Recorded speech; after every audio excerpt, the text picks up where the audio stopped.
Assalamualaikum warahmatullahi wabarakatuh. Bismillahirrahmanirrahim. Alhamdulillahi rabbil alamin. Nahmaduhu wa nasta'inuhu wa nastaghfiruh wa na'udzu billahi min syururi anfusina wa min sayyiati a'malina. Man yahdihillahu fala mudilla lahu wa man yudlil fala hadiya lahu. Nashhadu an la ilaha illallah wahdahu la syarika lahu wa anna Muhammadan abduhu wa rasuluhu la nabiyya ba'dah. Wa nusalli wa nusallim ala nabiyyina wa rasulina sayyidina Muhammadin wa ala alihi wa sahbihi wa man sara ala nahjihi bi ihsan ila yaumidin wa ba'd. Hadirin yang semoga Allah selalu rahmati,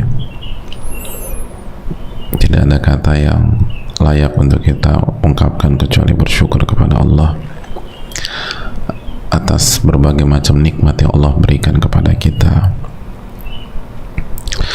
khususnya nikmat umur yang dengannya kita diberi kesempatan untuk terus berbekal.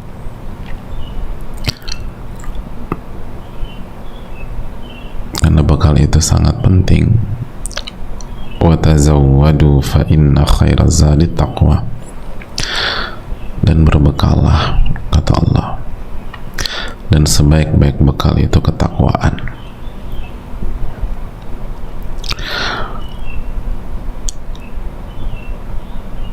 Hadirin yang Allah muliakan,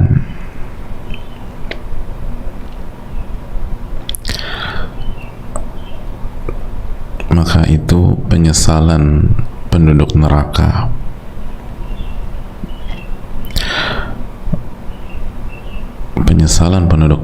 itu adalah mereka tidak mau mendengar, tidak mau belajar, tidak mau menuntut ilmu.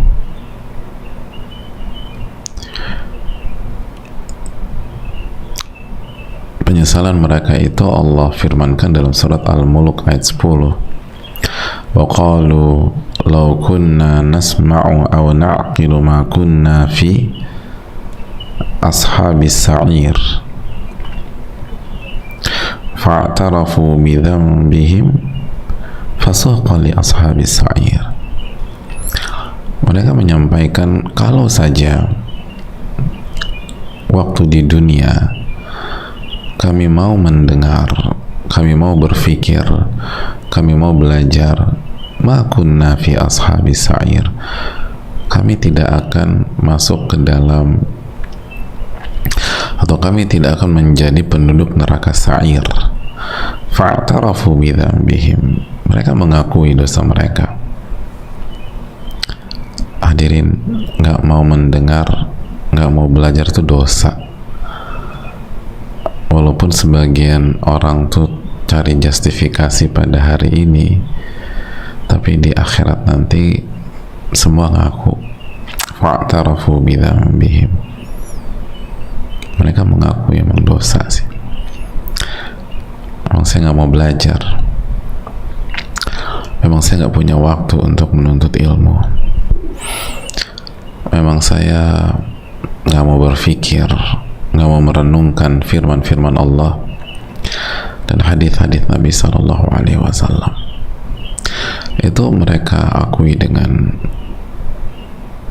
jelas, tanpa ada alasan, tanpa excuse. Fa'tarafu bidzambihim, mereka mengakui dosa-dosa mereka.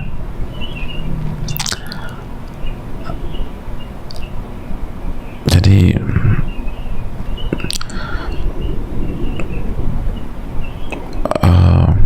pertanyaannya, kita mau menyesal di akhirat apa enggak? Gitu aja.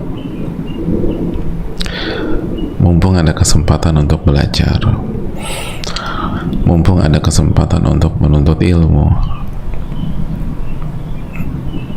karena kesempatan ini nggak Allah berikan kepada setiap orang, khususnya di hari-hari ini. maka bersyukurlah dan berbekallah. Jadi menunjukkan mendengar itu penting. Jadi ternyata orang tuh masuk neraka karena nggak mau dengar, karena nggak mau berpikir. Apa yang dimaksud mendengar? Mendengar firman-firman Allah, sunnah Nabi SAW, dan tidak mau mempelajari dan memikirkannya. Jadi hadirin yang semoga Allah muliakan, bersyukurlah, bersyukurlah, bersyukurlah, dan selalu minta ilmu yang bermanfaat. Allahumma inna nas'aluka ilman nafi'a wa na'udzubika min ilmin la yanfa'. Ya Allah, berikanlah kami ilmu yang bermanfaat dan lindungilah kami dari ilmu yang tidak bermanfaat.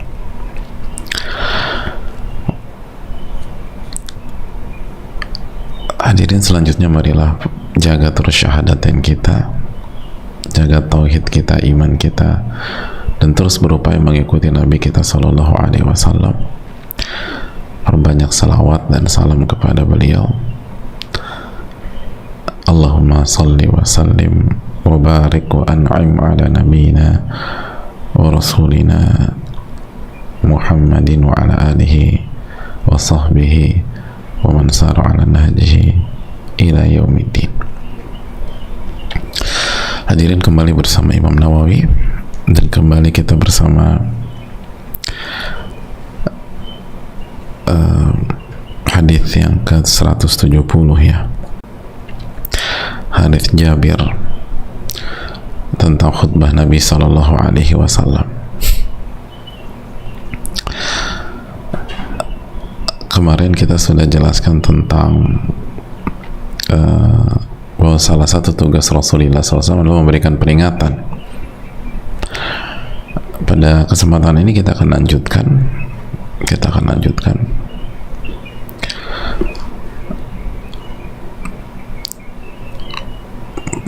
Rasulullah SAW menyampaikan, wa yaqulu bu'ithu ana was-sa'atu kahatain.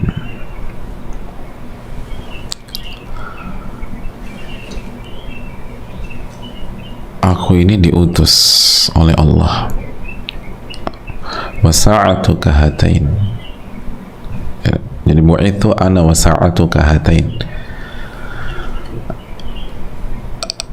aku diutus oleh Allah sementara rentang waktu antara aku dan hari kiamat itu seperti ini. Wa yaqrum baina usbu'aihi as-sababati wal wusta. Lalu beliau menggandengkan jari telunjuk dan jari tengahnya.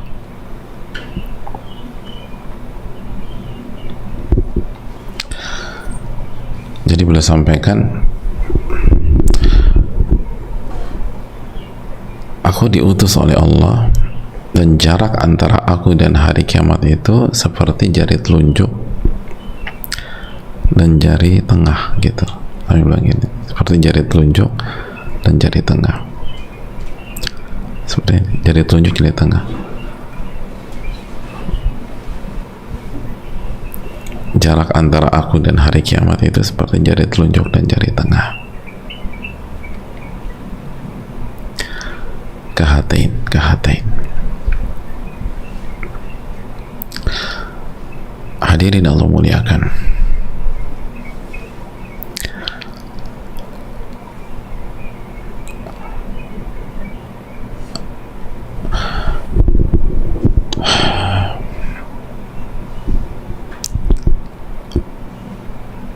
apa yang beliau sampaikan ini menunjukkan bahwa jarak dengan hari kiamat itu tuh dekat. Jarak dengan hari kiamat itu dekat.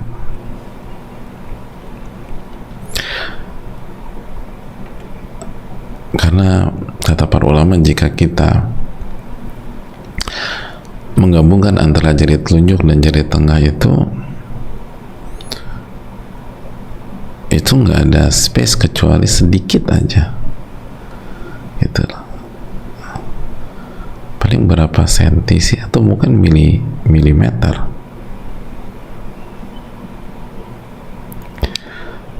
Jadi as-sababah itu jari telunjuk, dan wusta jari tengah.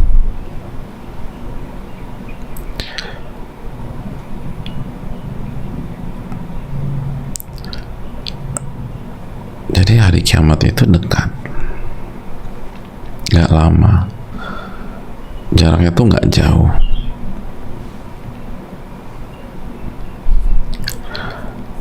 Hadirin Allah muliakan,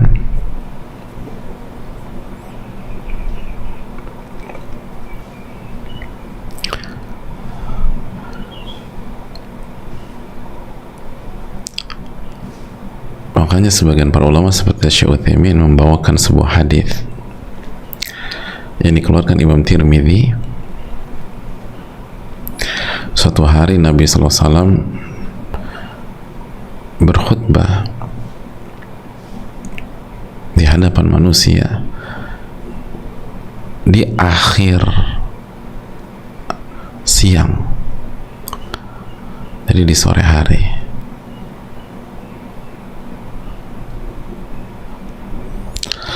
Lalu beliau sampaikan sallallahu alaihi wasallam dalam hadis Tirmidzi ini, innahu lam yabqa min dunyakum illa mithla ma baqiya min hadzal yawm.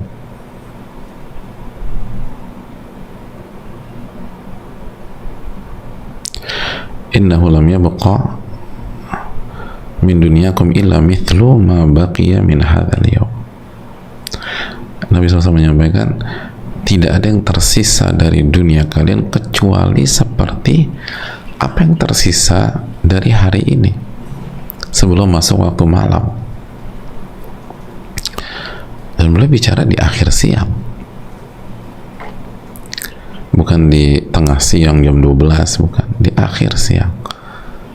Jadi tidak ada yang tersisa dari waktu dunia kalian ini kecuali mithlu ma baqiya min hadzal yaum, kecuali seperti sisa waktu yang ada pada hari ini sebelum masuk waktu malam.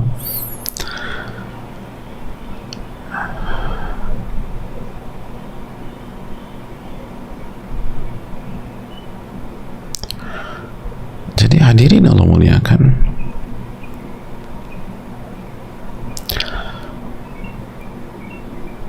ini harus menyadarkan kita bahwa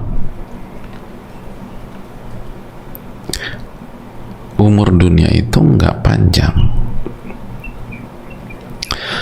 Dan ulama mengajak kita berpikir bahwa jika dua sabda ini disampaikan oleh Nabi kita Sallallahu Alaihi Wasallam 1400-an tahun yang lalu, 1400-an tahun yang lalu, lalu bagaimana dengan hari ini? Lalu bagaimana dengan hari ini?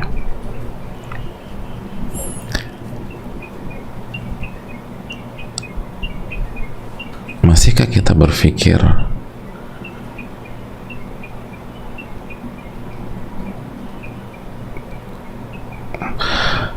seakan-akan kita kekal di dunia? Jadi jangankan umur kita, umur dunia pun juga sebentar. Jadi jangankan umur kita belum bicara umur manusia, umur dunia pun sebentar, nggak lama.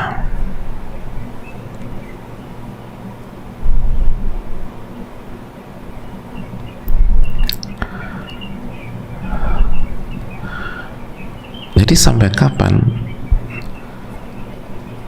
hadirin Allah muliakan, dijelaskan para ulama seperti Al-Qadhi Iyad, hadis-hadis ini itu takriban, la tahdida, takriban la tahdida. Ini kira-kira, bukan menentukan waktu secara tepatnya, enggak.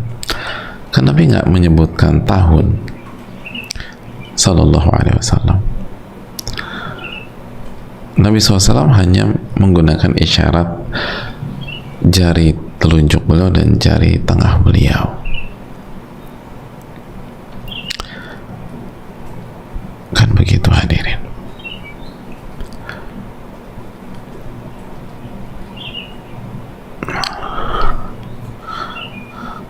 Jadi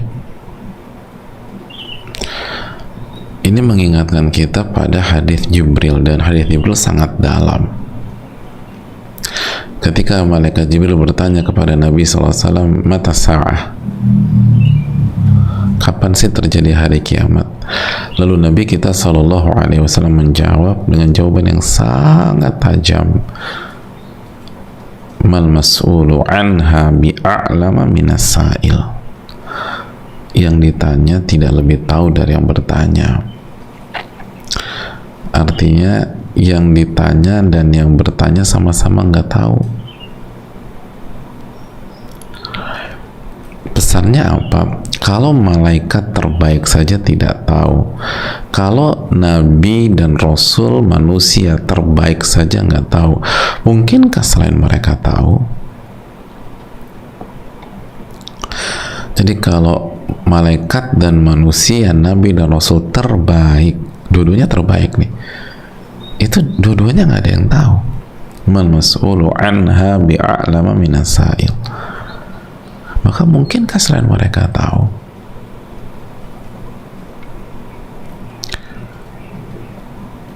Hadirin yang Allah muliakan. Tapi Nabi SAW memberikan ancar-ancar. Kira-kira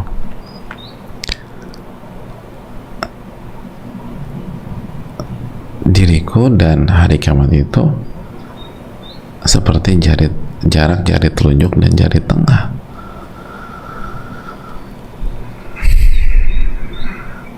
Jadi hadirin Allah muliakan,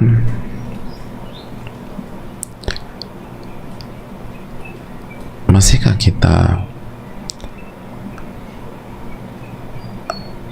terpedaya dengan magnet dunia, bisikan-bisikan syaitan, hawa nafsu kita, sehingga kita tunda lagi langkah untuk kembali kepada Allah. Kita berpikir masih ada waktu. Waktu itu sebentar hadirin.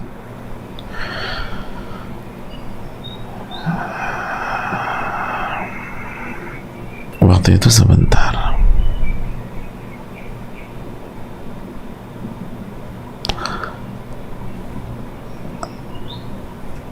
Jangan berpikir waktu kita lama.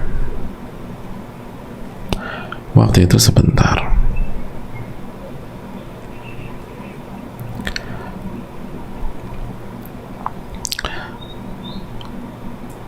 Tapi banyak manusia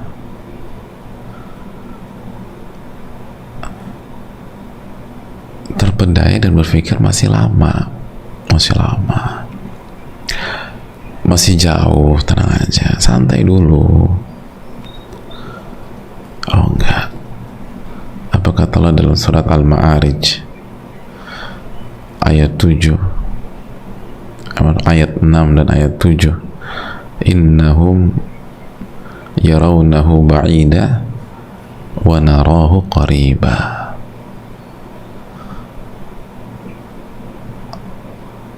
Mereka tuh melihat hari kebangkitan dan siksaan itu jauh, masih jauh.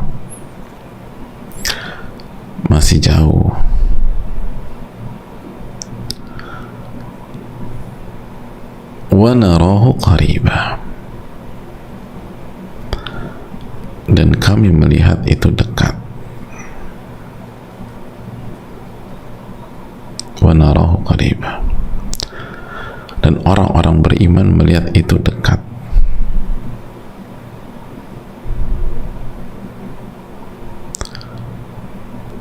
Tapi orang-orang yang nggak beriman, yaronal ba'tha ba'idan, melihat bahwa hari kiamat, kebangkitan itu masih jauh. Enggak jauh. Enggak.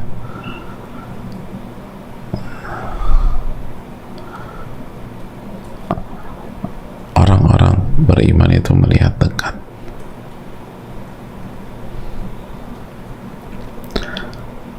Dekat. Ini enggak lama.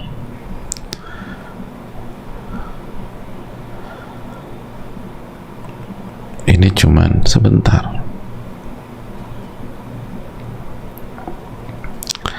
Makanya itu kan ayat 6 ya, ayat 6, ayat 7. Coba lihat ayat kelimanya.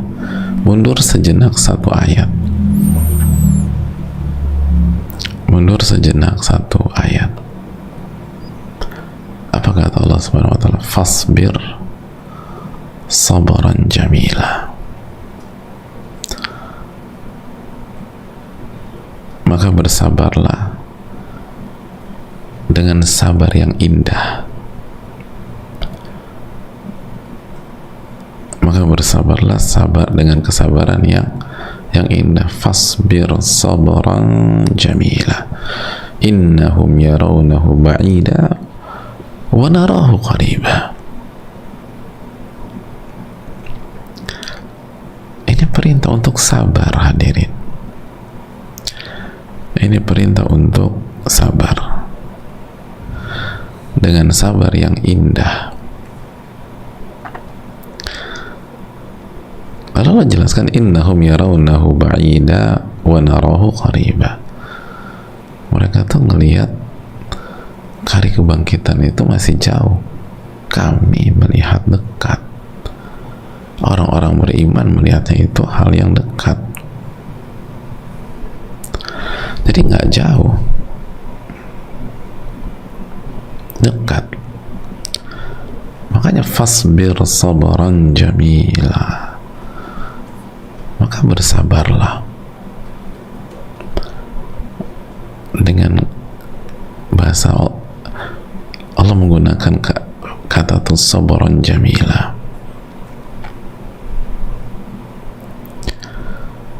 kesabaran yang indah, kesabaran yang indah. Bukan sabar aja, sabar yang indah, kata Allah.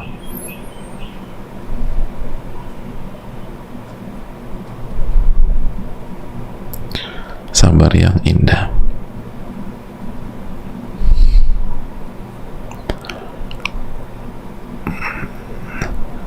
Hadirin yang Allah muliakan, apa yang dimaksud sabar yang indah? Sabar tuh berat, Ustaz. Iya, tapi Allah katakan sabar yang indah. Dijelaskan sebagian ulama tafsir seperti dalam tafsir Al-Qurtubi, "Walladzi la jaza' fihi wa la syaqwa li ghairillah."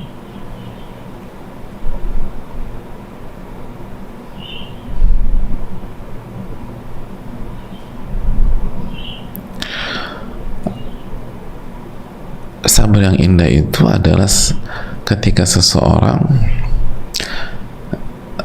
tidak protes, tidak komplain, tidak marah-marah,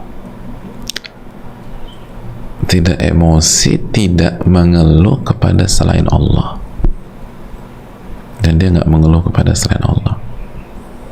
Itu sabar yang indah. Jadi sabar yang indah itu enggak la jaza' fi,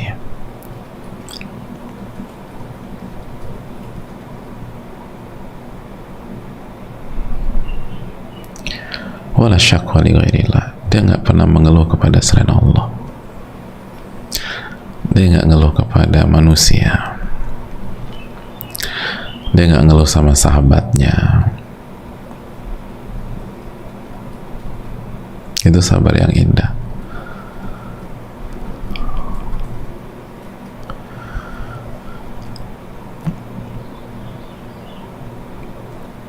ulama yang lain mengatakan sabar yang indah itu huwa an yakuna sahibul musibati fil qawmi la yudra man hu. Sabar yang indah itu adalah ketika seseorang yang terkena musibah di sebuah lingkungan, sebuah komunitas, itu tidak ada yang mengetahui. Jadi ketika dia lagi kena musibah, nggak ada yang tahu. Bukan karena lingkungannya tidak peka, tapi karena yang terkena musibah ini nggak cerita-cerita.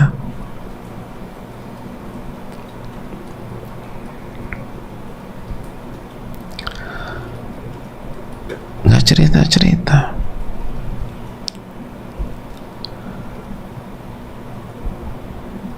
Karena ilmunya matang.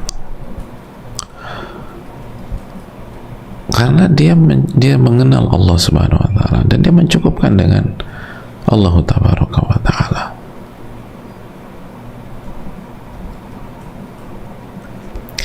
Dia nggak ngeluh sama siapapun.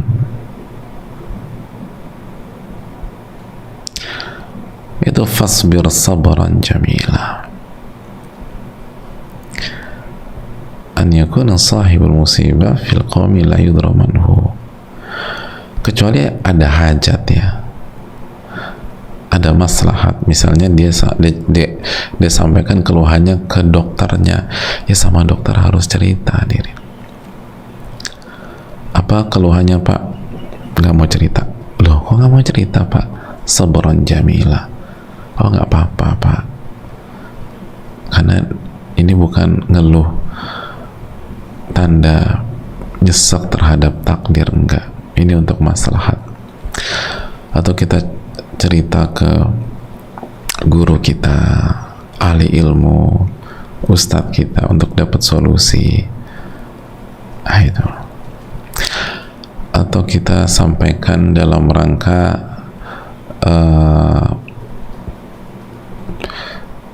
raf'i syubhat, untuk klarifikasi agar tidak terjadi syubhat. Bukan sebatas klarifikasi, ya, tapi kalau kita diem aja orang bisa salah paham, bisa fitnah dan seterusnya. Terus kita jelaskan, maaf kemarin tuh saya nggak bisa karena begini, tapi udah selesai aja.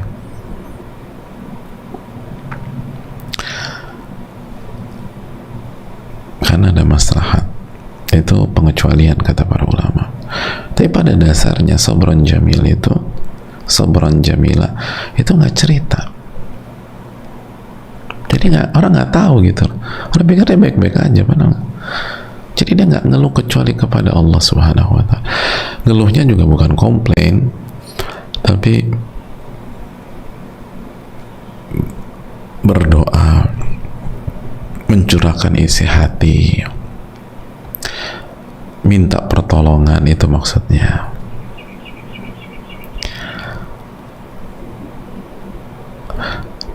Tapi berat sekali ya Ustaz. Iya, iya, makanya Allah katakan fasbir sabran jamila. Maka bersabarlah dengan sabar yang indah. Sabran jamila, ini indah. Tapi hadirin Allah muliakan, lihat, sabran jamila, indah. Artinya kalau seseorang bisa sampai titik seperti itu, dia akan merasakan jamalul hayah, keindahan dalam hidup.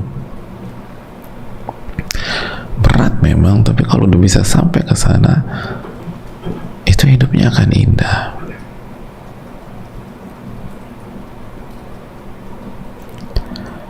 Hidupnya akan indah.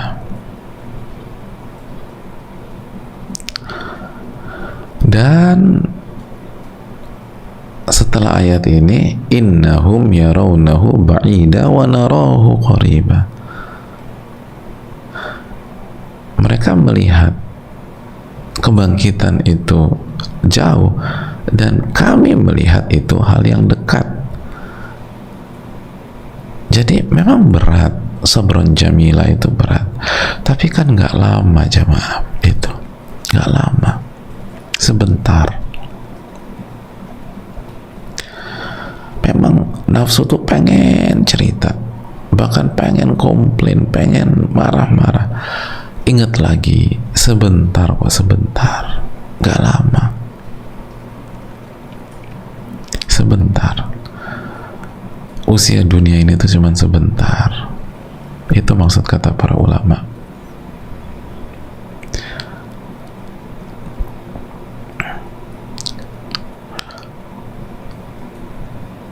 Apalagi kalau dikaitkan dengan umur manusia, lebih sebentar lagi.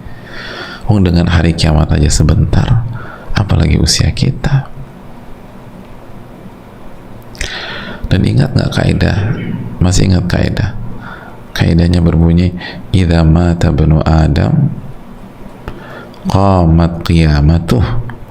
Apabila manusia itu wafat, maka kiamatnya telah tegak. Hadirin,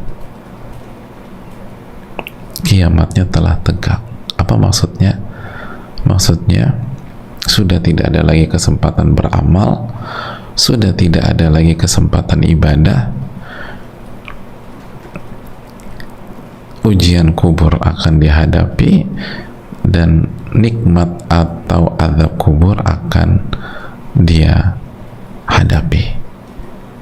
Jadi bagi dia sudah kiamat, karena udah nggak ada yang bisa dilakukan, dan yang dihadapannya reward dan punishment, ganjaran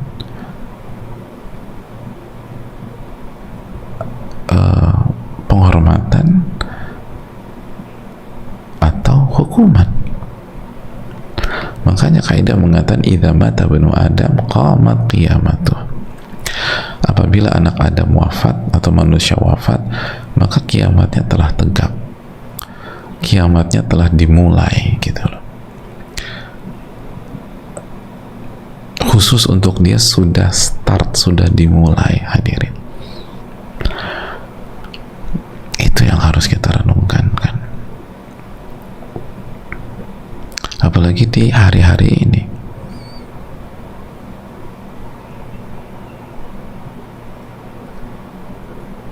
Allah perlihatkan betapa singkatnya kehidupan dunia,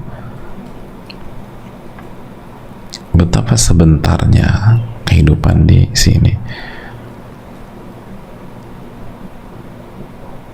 Maka mari kita bersabar, sabaran jamila, dengan kesabaran yang indah. Mari kita jaga hati kita, kita tahan hati kita agar terus beriman kepada Allah. Masih ingat, sabar itu kan artinya menahan. Lalu kita tahan lisan kita, lalu kita tahan anggota tubuh agar nggak bermaksiat. Lalu kita ingat, cuman sebentar kok, cuman sebentar, nggak lama. Idza mata ibnu Adam qamat qiyamatuh. Jika anak Adam wafat, maka kiamatnya telah dimulai. Kiamatnya telah dimulai. Maka hadirin, terus bersabar di atas ketaatan, terus bersabar dalam beribadah, terus bersabar dalam meninggalkan maksiat, dalam menjaga lisan, dan terus bersabar ketika menghadapi musibah, menghadapi apa yang Allah takdirkan kepada kita. Ini yang perlu kita tanamkan bersama-sama. Jadi ingat selalu, jaraknya hanya antara jari telunjuk dan jari tengah, dan itu diucapkan bukan di hari ini, tapi 1400-an tahun yang lalu. Jadi udah sangat-sangat dekat, hadirin. Dan fokuskan kita untuk beramal, bersabar. Ini bisa disampaikan, semoga bermanfaat. Kita buka sedikit waktu untuk sesi tanya jawab. Wassalamualaikum warahmatullahi wabarakatuh. Hadirin sekalian, jangan lupa bahwa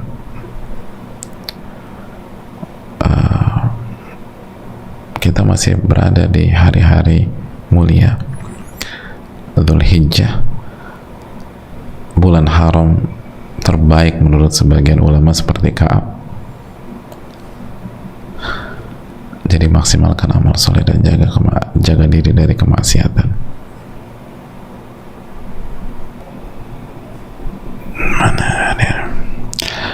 Assalamualaikum warahmatullahi wabarakatuh. Waalaikumsalam warahmatullahi wabarakatuh. Semoga Allah selalu merahmati, memberikan kesehatan kepada Ustadz beserta keluarga, seluruh tim dan seluruh kaum muslimin. Amin ya rabbal alamin.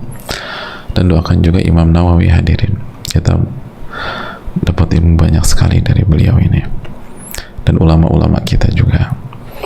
Mohon nasihatnya Ustadz, saya merasa takut akan jalan ini. Kenapa Allah memilih saya, bukan yang lain? Meskipun seharusnya saya bersyukur, padahal saya tidak sekuat itu. Saya lemah, saya ini cengeng, saya juga bodoh. Kenapa tidak yang lain yang lebih bertakwa, yang lebih taat? Mohon nasihatnya Ustadz, mohon luruskan saya jika pemikiran saya salah. Jazakallahu khairan Ustadz, barakallahu fikum.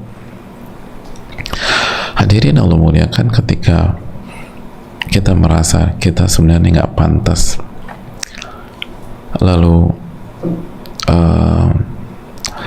Allah memberikan hidayah kepada kita, Allah memberikan hidayah kepada kita. Ini kan mendorong kita untuk bersyukur kepada Allah Subhanahu wa Ta'ala, mendorong kita untuk bersyukur kepada Allah Subhanahu wa Ta'ala, bukan ketakutan secara paranoid, bukan ketakutan secara negatif, bukan ketakutan secara negatif.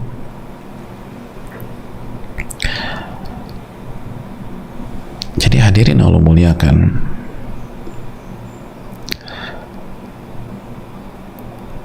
dan ini menunjukkan bahwa memang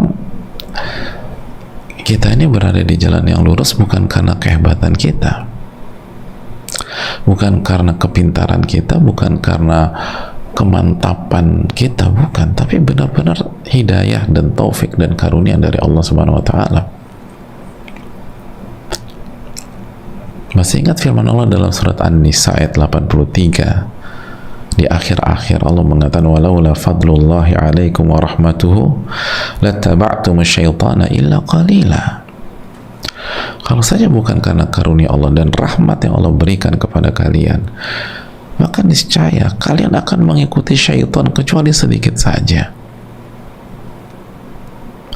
Jadi kalau bukan karena karunia, bukan karena rahmat dari Allah Subhanahu wa Ta'ala, kita ini nggak ada di jalan hidayah, kita ini ngikutin syaitan. Jadi arahnya itu merasa diri ini nggak layak, ini adalah karunia Allah Subhanahu wa Ta'ala, ini udah bagus.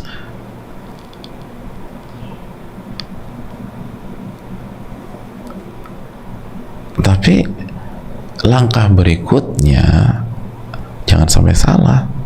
Langkah berikutnya adalah bersyukur dan bersyukur dan terus bersyukur kepada Allah Subhanahu wa Ta'ala. Bersyukur. Karena memang masih ingat hadits qudsi yang kita bahas, ya Allah berfirman, kullukum dhalun illa man hadaituhu fastahduni ahdikum. Kalian tuh semuanya nggak ngerti apa-apa kecuali yang diberikan hidayah kepada, ya kecuali yang aku berikan hidayah, maka mintalah hidayah kepadaku, niscaya aku akan kasih hidayah itu kepada kalian. Jadi memang hidayah ini bukan kuat-kuatan, bukan hebat-hebatan kita,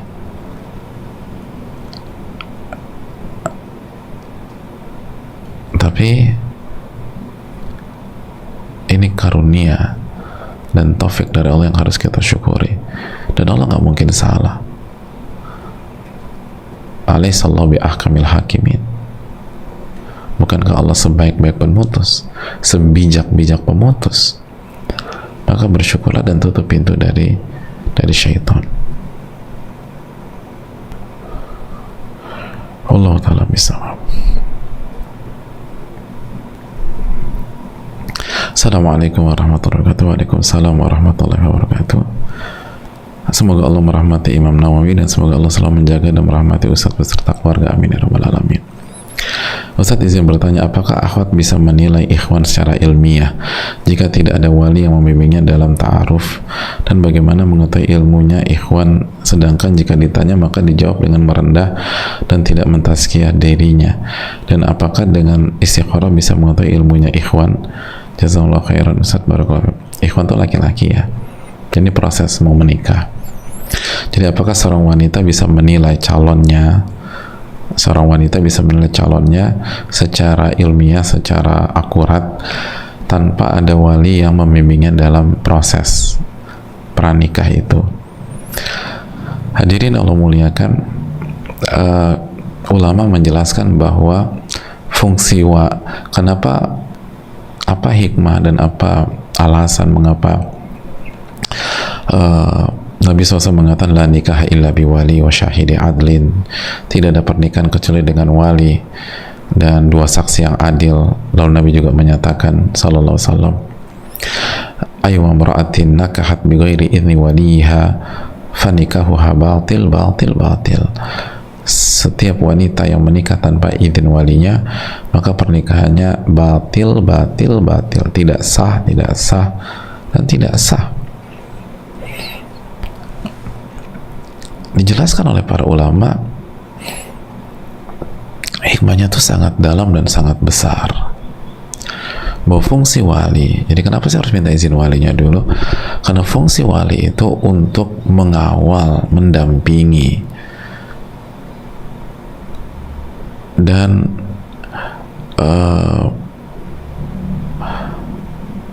mengecek, memfit and proper test calon mantunya atau calon suami dari wanita tersebut.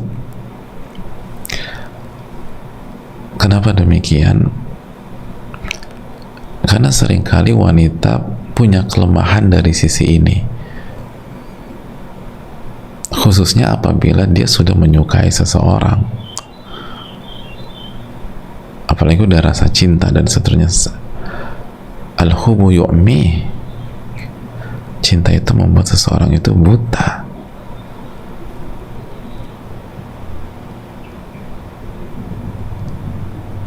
Rasa suka itu membuat seseorang itu rabun, hadirin. Semakin dalam rasa cintanya, semakin gak kelihatan.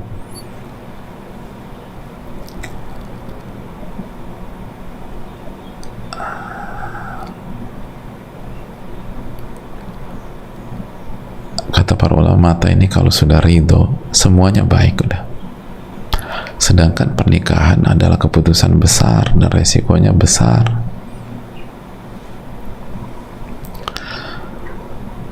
Maka untuk menutup pintu mudarat dan memperminim resiko, hendaknya seorang wanita itu dikawal oleh walinya yang bijak, yang khabir, yang berpengalaman, yang bisa membaca situasi, membaca gerak-gerik seseorang. Walaupun kalau tanpa ada sisi ini sendiri aja, dan ketika wali hanya ada di akad ketika ijab dan qabul, selama wali ridho sah pernikahan, tapi rentan dan resikonya nggak kecil gitu loh.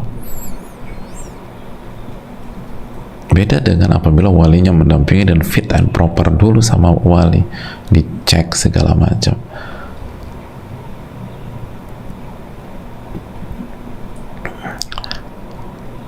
Nah, kalau misalnya wali kita tidak ada yang seperti itu, coba minta bantuan pihak lain yang bisa berperan sebagai itu.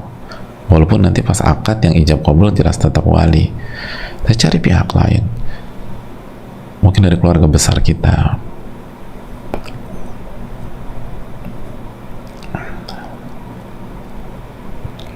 atau yang lain. Atau mungkin kita punya sahabat, nah suami sahabat kita minta untuk fit and proper ini orang. Kalau suami sahabat kita tuh orangnya baik, orangnya tajam, bijak, berilmu, atau mungkin guru kita,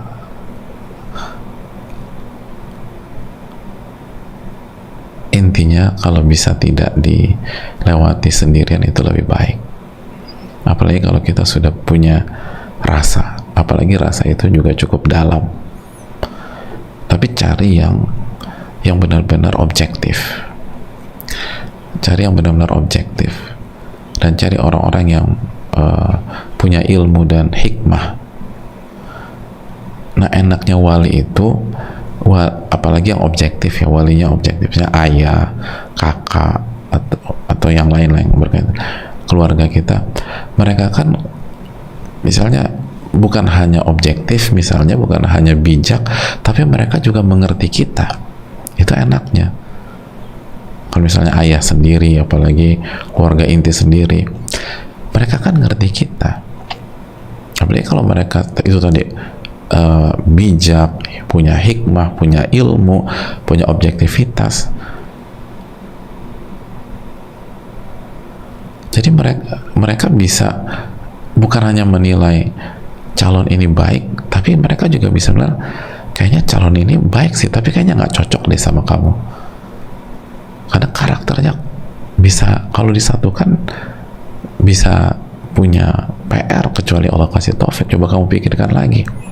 Tapi kalau misalnya orang yang nggak terlalu mengenal kita dengan dalam, kan hanya ngelihat dari sisi baiknya aja, ibadahnya aja, tapi kecocokan atau chemistry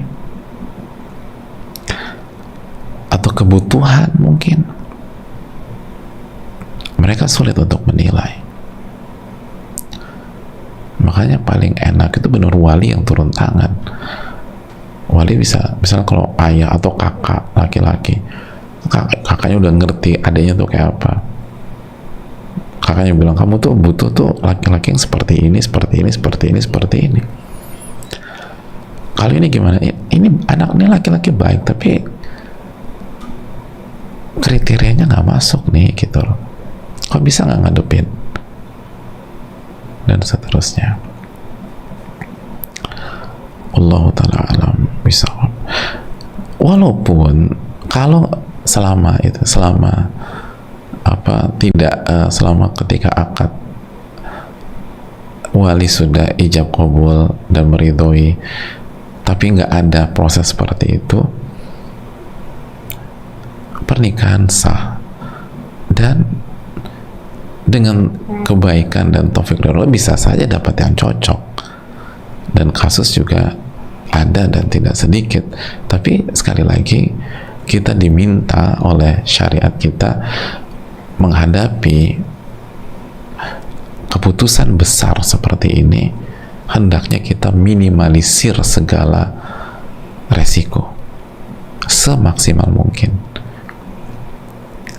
Walaupun ada saja, dan kasus nggak sedikit, nggak pakai proses gini, Allah kasih cocok aja tuh, dan dua-duanya sama-sama baik, dua-duanya sama-sama bertakwa, dan chemistry-nya dapat.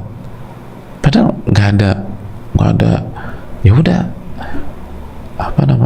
ya jalan gitu aja ada. Tapi pertanyaannya, resiko tinggi, dan yang gagal sangat banyak hadirin. Maka minimalisir resiko itu. Wallahu ta'ala alam bisawab.